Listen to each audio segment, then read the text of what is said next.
¿Cuánto cuesta viajar a Cuba para aplaudir una revolución en la que los cubanos tienen que sobrevivir? Eso es lo que pasó en La Habana hace algunos días. Más de 1.500 delegados, más de 900 extranjeros, 4 días de coloquio, discursos, galas, paneles, homenajes a Fidel Castro. Mientras afuera hay apagones, salarios hechos leña, familias partidas por la inmigración y una economía que no despega, adentro se hablaba de legado y futuro. Pero quédate hasta el final.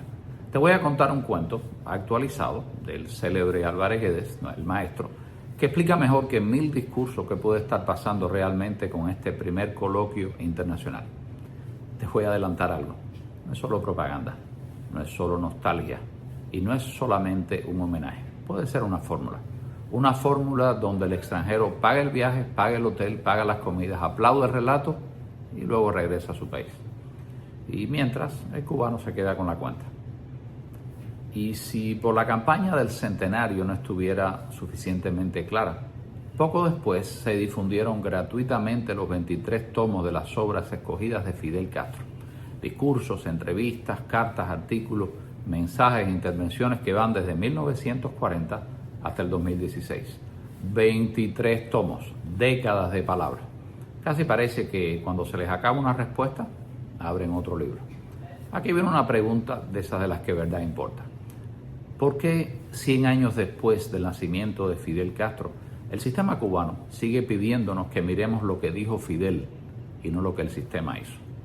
Porque cuando un sistema tiene resultados, muestra comida, muestra productividad, muestra electricidad, muestra salario, muestra hospitales que funcionan, muestra jóvenes que quieren quedarse. Pero cuando no puede mostrar eso, te muestra un discurso, después otro discurso. Y si preguntas mucho, te regalan el tomo 14. Mira lo que yo digo, no mires lo que hice. Ese es el centro de esta historia. Imagínate 2 Cubas separadas por unos pocos kilómetros. En una madre revisa el refrigerador como quien revisa una escena del crimen. Abre, mira, cierra, esperando que aparezca algo por milagro. En la otra, en el Palacio de las Convenciones, se reciben delegados, se organizan paneles, se ofrece logística, seguridad, transporte, actividades y ceremonias para hablar del legado y futuro de Fidel Castro. 2 Cubas, la Cuba que sobrevive y la Cuba que recibe invitados. El primer coloquio internacional, Fidel, legado y futuro, se celebró del 10 al 13 de agosto. 4 días. Reunió a más de 1.500 delegados, entre ellos más de 900 extranjeros procedentes de 63 países, como decía hace un minuto. No fue una reunión de 3 vecinos en una sala con aire acondicionado. Fue una vitrina internacional, una convención del fidelismo. Un lugar donde el poder puede decir, ven, todavía hay gente que nos aplaude. Pero una sala llena no es un país que funciona. Un aplauso no arregla una termoeléctrica. Un panel no produce arroz. Un discurso no te llena el refrigerador.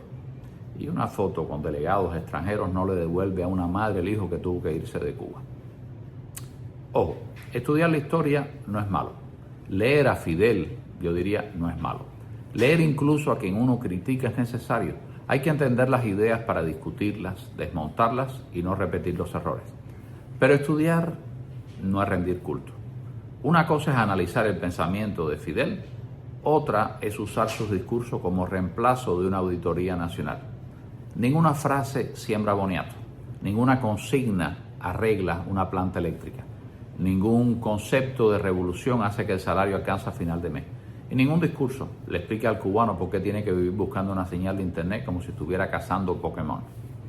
Tú puedes tener 23 tomos de palabras, pero si no tienes una agricultura que alimente el país, una economía estable, electricidad confiable, un salario digno y jóvenes que quieran construir su vida allí, no tienes una demostración de éxito. Tienes una biblioteca de justificaciones. Y esa es la gran operación de comunicación de esta campaña. Convertir la palabra de Fidel en la única base ideológica de un sistema que no puede defender sus resultados con números, transparencia, fuentes independientes y mucho menos comparaciones serias. No nos dicen, aquí están las cifras de productividad agrícola, aquí está el costo real de la electricidad, aquí está el salario medido contra la inflación, aquí está la evaluación independiente de todas esas políticas públicas. No, nos dicen, Fidel dijo, y cuando se le acaba la frase, abren otro tomo.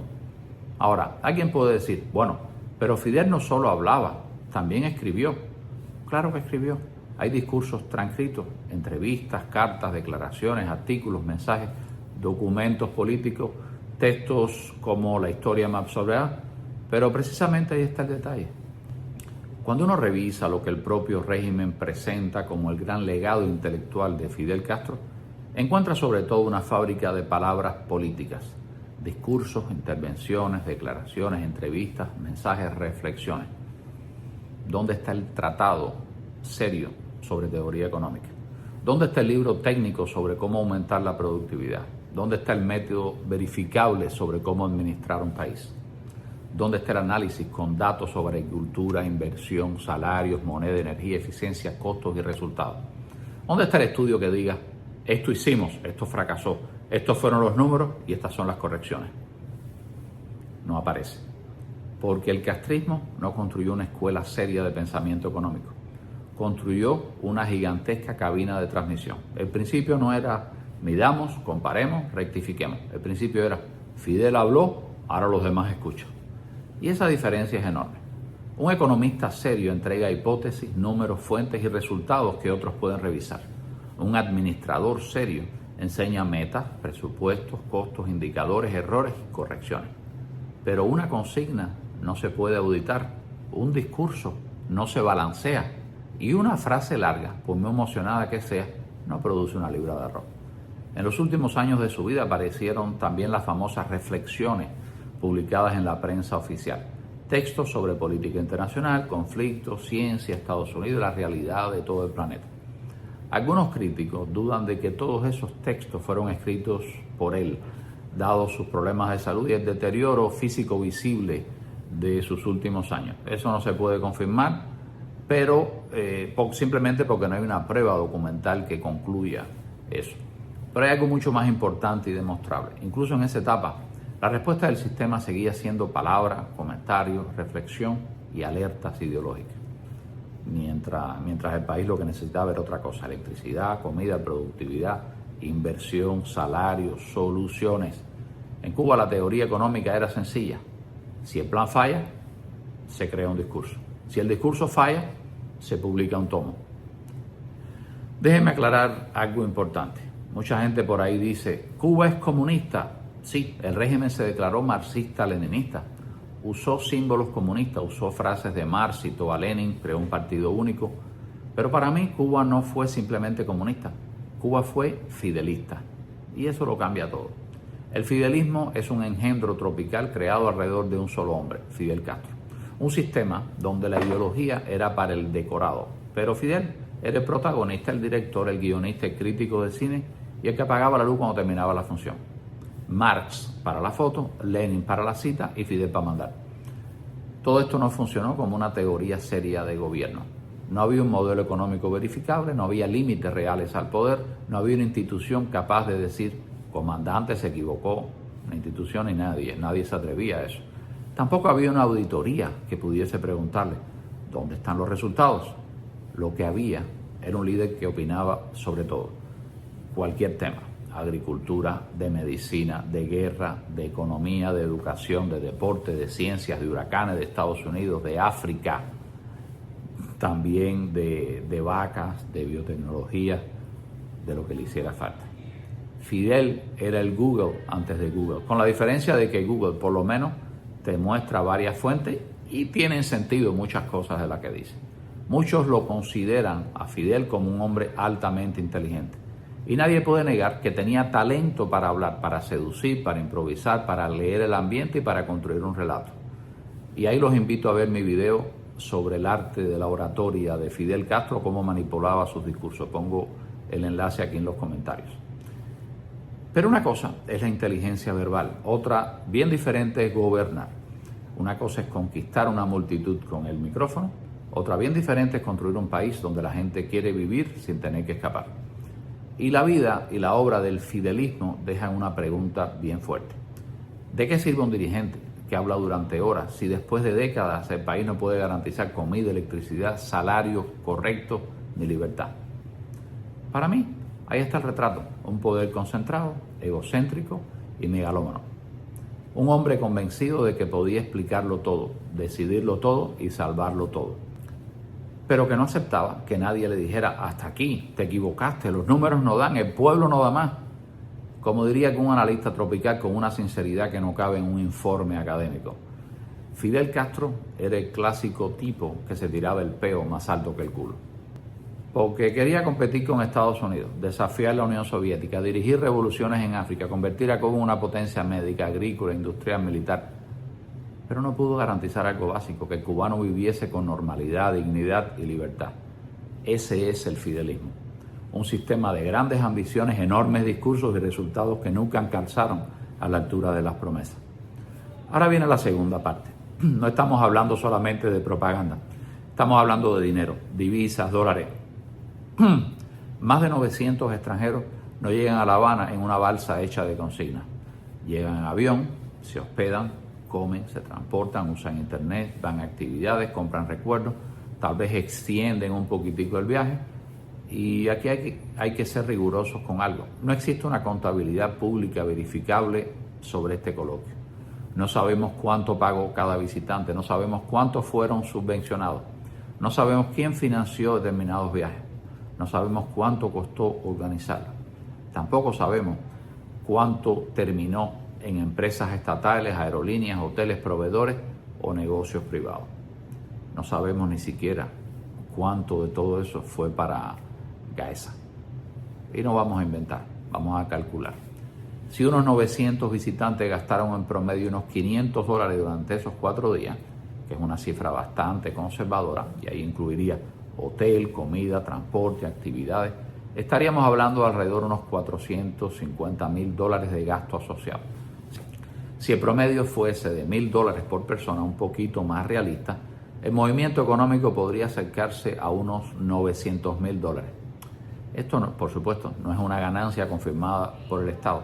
Es un escenario razonable de gasto bruto asociado a un evento de esa escala. Pero en una economía sedienta de moneda fuerte, cientos de miles de dólares, eso no es calderilla. No es el dinero que se pierde detrás de un cojín del sofá. Y mira el momento en que ocurre. El turismo tradicional cubano está en crisis. Entre enero y junio del 2026, Cuba recibió alrededor de 387,000 personas, visitantes internacionales. Esto es una caída de más del 60% frente al mismo periodo del año anterior. O sea, en un país desesperado por divisa aparecen más de 900 extranjeros para una sola cita política.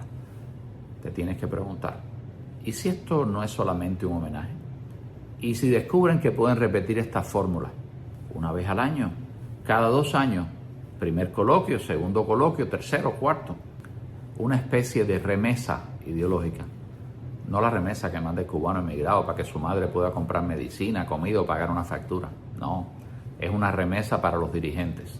Una remesa de militantes, académicos, organizaciones de solidaridad, turistas políticos que compran pasajes, hoteles, comida, transporte y actividades, escuchan el relato, aplauden el legado, dejan divisas y regresan a sus países hasta la próxima convocatoria.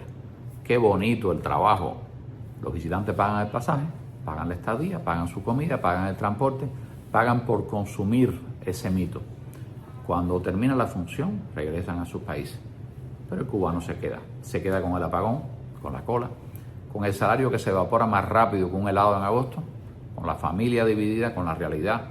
El cubano pone la realidad, el invitado consume el relato. Así sí se puede aguantar el palo, ¿verdad? No necesitas producir más arroz si puedes vender nostalgia. No necesitas arreglar el país si puedes alquilar el escenario. No necesitas explicar los resultados si puedes cobrar por el discurso. Y aquí está lo que te venden. No venden un plan económico, no venden una solución agrícola, no venden energía estable, no venden un informe independiente de cómo salir de la crisis. Venden palabras, venden fotos, venden nostalgia, venden esa Cuba de postal revolucionaria que algunos visitantes quisieran encontrar, aunque la Cuba real está en la cola de la farmacia, no en el Palacio de las Convenciones. El producto no es Fidel como ser humano, el producto es Fidel como marca. Una marca que todavía sirve para convocar gente, producir propaganda y mover divisas. Y eso explica los 23 tomos. Una marca necesita un manual de uso, necesita frases, necesita citas, necesita imágenes, necesita que el público mire hacia el retrato, no hacia la realidad. Pero Cuba no necesita más tomos. Cuba necesita respuestas. La pregunta no es qué dijo Fidel hace 40, 50, 60 años. La pregunta es qué hizo el sistema con el país que heredó. ¿Qué hizo el sistema con el país que se robó? Todavía más importante, ¿qué hizo el sistema a la vida de los cubanos? Y aquí viene el cuento de Álvarez Guedes, porque esto no es un chiste puesto al final para que usted se ría y se vaya. Es casi un manual de cómo funciona una estafa emocional. Imagínate un solo pueblo, un pueblo pequeño. Un sábado, 8 de la noche, aparece un hombre anunciando: esta noche concierto único en el Teatro del Pueblo. Madonna, Shakira, Sting y Bad Bunny, todos juntos. La entrada $100. La gente se vuelve loca. Madonna, Shakira, Sting y Bad Bunny aquí en este pueblo. Y compran. El teatro se llena a reventar, no cabe la gente. Llegan las 8 de la noche, la hora en que debe comenzar la obra, el concierto, y nada, no pasa nada. 8:30, nada. 9 de la noche, nada. La gente empieza a protestar. ¿Dónde están los artistas? ¿Cuándo empieza el concierto? Devuélveme mis $100. Pasan 30 minutos, las 9:30. Entonces sale el organizador, aquel hombre con la idea, la cabeza baja, voz triste, cara de tragedia nacional, y dice: señoras y señores, perdónenme. Todo fue un engaño. Mi esposa murió, tengo 5 hijos, no tengo trabajo, no tenía cómo darles de comer. Por eso se me ocurrió esto, bien de las entradas. Todo el mundo en el teatro se queda silencioso, no dice una palabra. Y uno por allá dice: bueno, el pobre hombre bastante tiene. Y otro por allá le contesta: ¿qué son $100 para nosotros? Seguramente lo necesita más. Y nada, la gente se cae y todo el mundo poco a poco empieza a salir. Sin Madonna, sin Shakira, sin Sting, sin Bad Bunny, sin conciertos, sin devolución. Pero antes que salga el último, el hombre, el organizador, levanta la cabeza y dice: recuerden, mañana y matiné, ¿eh? O sea, te van a clavar otra vez mañana. Y ese es el chiste. No es solo que te vendieron una promesa, no es solo que no cumplieron, no es solo que se quedaron con tu dinero. Es que después de venderte humo, después de pedirte comprensión y después de no devolverte un centavo, te anuncian la próxima función. Por eso hay que mirar este primer coloquio con los ojos abiertos. Nadie ha confirmado un segundo coloquio, hay que ser preciso. ¿Puede haber sido una actividad excepcional por el centenario? No lo creo. Pero sí hay una fórmula que trae y puede traer no solamente propaganda, sino delegados, fotos internacionales, cientos de miles de dólares en gastos asociados. Preguntar no es odio, preguntar es responsabilidad.